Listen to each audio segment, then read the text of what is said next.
सोचना चाहिए। Petrol diesel की बात कर लें, इसकी कीमतों में एक बार फिर से बढ़ोतरी हो गई है। पेट्रोल 87 पैसे, डीजल 91 पैसे महंगा हो गया है। 9 दिनों के अंदर अंदर तीसरी बार कीमतें बढ़ाई गई हैं। सीएनजी की कीमतों में भी इजाफा हुआ, 1 रुपए प्रति किलो महंगी हो गई। नई दरें आज से लागू हो गई। दिल्ली में पेट्रोल की आज की कीमत की बात करूं तो 99 रुपए 51 पैसे है। डीजल की बात करें तो 92 रुपए 49 पैसे है। और इस बढ़ोतरी की बड़ी वजह अंतर्राष्ट्रीय बाजार में कच्चे तेल की कीमतों में उछाल है। ये बताने की कोई आवश्यकता नहीं, अभी भी हॉर्मोज अवरुद्ध है। तो ऐसे में क्रूड ऑयल पर जो पेट्रोलियम कंपनीज है, अगर वो हर दिन प्रतिदिन 1000 करोड़ का अगर घाटा उठा रही है तो महंगाई का ये बोझ आपकी जेब पर भी आएगा।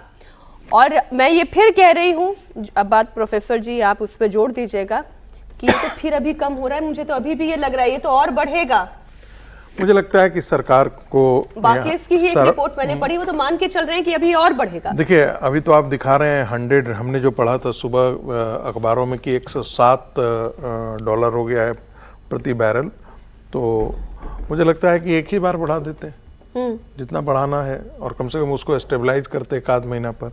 अभी बाजार के भाव के आधार पर आप कहते हैं कि हम बाजार में जो बदलती हैं उसके अनुसार से हम रोज बदलते हैं। लेकिन सर जब पैसा पहले ऐसा बढ़ता है ना तो दुख कम होता है। नहीं, पहले ऐसा होता था और हम देखते थे कि पेट्रोल की कीमतें जो हैं 12 बजे कुछ है, उसके बाद जो है वो सुबह उठ रहे हैं तो उसके बाद कुछ है, तो उस समय दिख रहा। लेकिन इतने दिनों से तो उस पर नियंत्रण किए हुए था।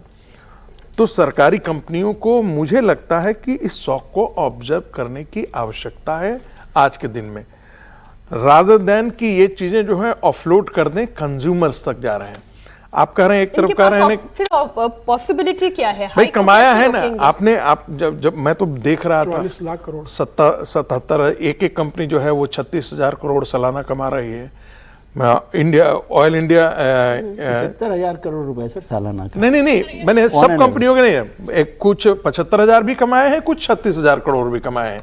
मैं 36,000 को मिनिमम वाले को ही मान लेता हूं। तब भी जब आप कमा रहे थे ना तो आप अपने को बोनस वगैरह तो दे रहे थे ना, अपने एम्प्लॉय को दे रहे थे। अब आप कम से कम ऐसी स्थिति में कम से कम 100 को ऑब्जर्व तो कीजिए, कंज्यूमर तक मत जाने दीजिए। यदि मान लेते हैं कि यही सस्टेन करता है 6 महीने, बात समझ में आती है, उसके बाद हम देखते।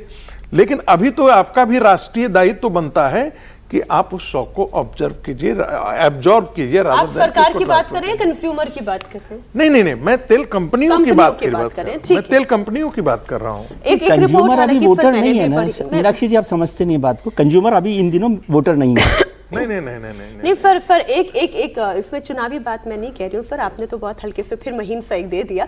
लेकिन इम्पोर्टेंट ये है, महीन साइड नहीं, वो हमेशा पॉलिटिकल ही बात बोलते हैं। आप खाली गौर से उनकी बातों को आप ध्यान रखिएगा।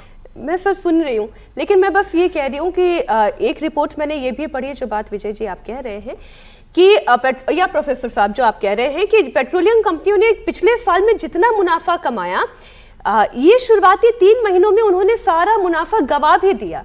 ये बात भी एक हकीकत है और इस पर भी बड़ी डिटेल में डिस्कशंस भी हुए थे कि पेट्रोल कंपनियां कब तक ये खर्च वहन कर पाएंगी, कब तक उस स्थिति में रह पाएंगी।